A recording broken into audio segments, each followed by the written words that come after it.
नमस्कार दोस्तों। हमारी आज की कहानी है चतुराई। एक गरीब आदमी था। एक दिन वह राजा के पास गया और बोला, महाराज, मैं आपसे कर्ज मांगने आया हूँ। कृपा कर आप मुझे 5,000 रुपये दे दें। मैं 5 वर्ष के अंदर आपके रुपये वापस कर दूंगा। राजा ने उसकी बात पर विश्वास कर उसे 5,000 रुपये दे दिए। 5 वर्ष बीत जाने के बाद भी जब उस व्यक्ति ने राजा के 5,000 रुपये नहीं लौटाए, तब राजा को मजबूरन उसके घर जाना पड़ा। लेकिन वहाँ वह व्यक्ति नहीं मिला। जब भी राजा वहाँ जाता, बहाना बनाकर उसे वापस भेज दिया जाता। एक दिन फिर राजा उस व्यक्ति के घर गया।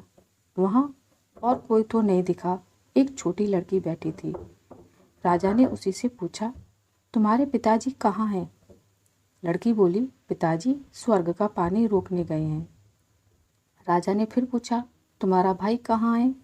लड़की बोली, बिना झगड़ा के झगड़ा करने गए हैं।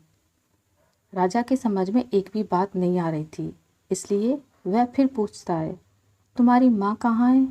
लड़की बोली, माँ 1 से 2 करने गई है। राजा उसके इन उलझुल जवाब से खींच गया।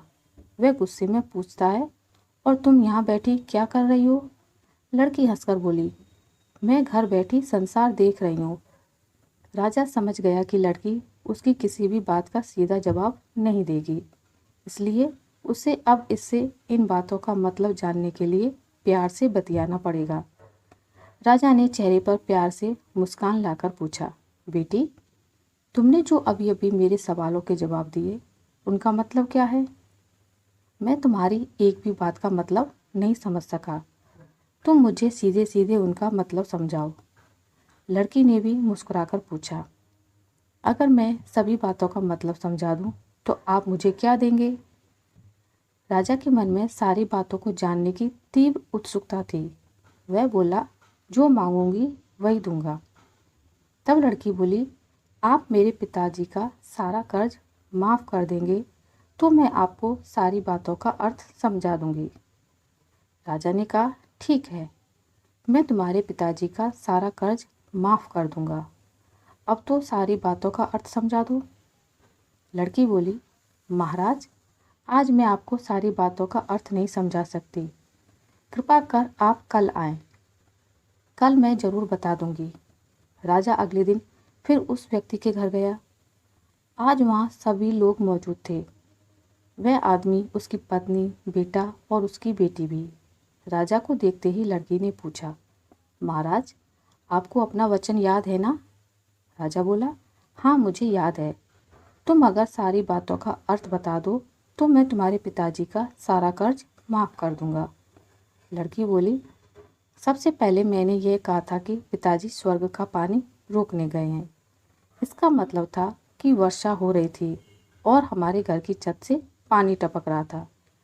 पिताजी पानी रोकने के लिए छत को बना रहे थे, यानी वर्षा का पानी आसमान से ही गिरता है, और हम लोग तो यही मानते हैं कि आसमान में ही स्वर्ग है। बस पहली बात का अर्थ यही है। दूसरी बात मैंने कही थी कि भैया बिना झगड़ा के झगड़ा करने गए हैं। इसका मतलब था कि वे रेंगनी के कांटे को काटने गए थे। अगर कोई भी रेंगनी के कांटे को काटेगा तो उसके शरीर में जहाँ तहाँ कांटा गड़ ही जाएगा, यानी झगड़ा नहीं करने पर भी झगड़ा होगा और शरीर पर खरोंचें आएंगी। राजा उसकी बातों से सहमत हो गया। वह मन ही मन उसकी चतुराई की प्रशंसा करने लगा। उसने उत्सुकता के साथ पूछा, और तीसरी चौथी बात का मतलब बेटी? लड़की बोली, महाराज, तीसरी बात मैंने कही थी कि माँ 1 से 2 करने गई है। इसका मतलब था कि माँ अरहर दाल को पीसने, यानी उसे 1 का 2 करने गई है। अगर साबुत दाल को पीसा जाए तो 1 दाना का 2 भाग हो जाता है, यानी यही था कि 1 का 2 करना।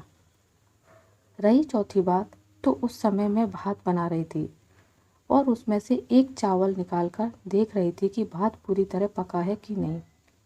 इसका मतलब है कि मैं एक चावल देखकर ही जान जाती कि पूरा चावल पका है कि नहीं, अर्थात चावल के संसार को मैं घर बैठे देख रही थी। यह कहकर लड़की चुप हो गई। राजा सारी बातों का अर्थ जान चुका था। उसे लड़की की बुद्धिमानी भरी बातों ने आश्चर्य में डाल दिया था।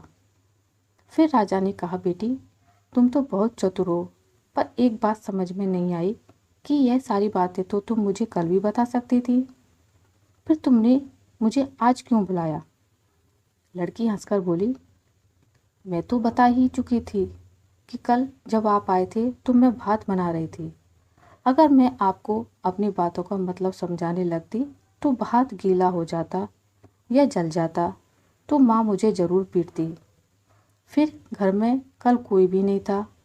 अगर मैं इनको बताती कि आपने कर्ज माफ़ कर दिया है तो ये मेरी बात का विश्वास नहीं करते। आज स्वयं आपके मुंह से सुनकर कि आपने कर्ज माफ़ कर दिया है, जहाँ इन्हें इसका विश्वास हो जाएगा, वह खुशी भी होगी। राजा लड़की की बात सुनकर बहुत ही प्रसन्न हुआ। उसने अपने गले से मोतियों की माला निकाल कर देते हुए कहा, बेटी यह लो अपनी चतुराई का पुरस्कार। तुम्हारे पिताजी का कर्ज तो मैं माफ़ कर ही चुका हूँ। अब तुम्हें या तुम्हारे घर वालों को मुझसे बहाना नहीं बनाना पड़ेगा। अब तुम लोग निश्चिंत होकर रहो। अगर फिर कभी किसी चीज़ की ज़रूरत हो तो बेझिझक होकर मुझसे कहना। इतना कहकर राजा लड़की को आशीर्वाद देकर चला गया। लड़की के परिवारजनों ने उसे खुशी से गले लगा लिया। आशा करती हूँ कि आपको मेरी आज की कहानी अच्छी लगी होगी। अगर आपको मेरी ये कहानी अच्छी लगी है तो इसे लाइक करें, ज़्यादा से ज़्यादा शेयर करें, और अगर आप मेरे चैनल पर नए हैं तो इसे सब्सक्राइब करना ना भूलें। मिलते हैं एक नई कहानी के साथ, तब तक के लिए नमस्कार।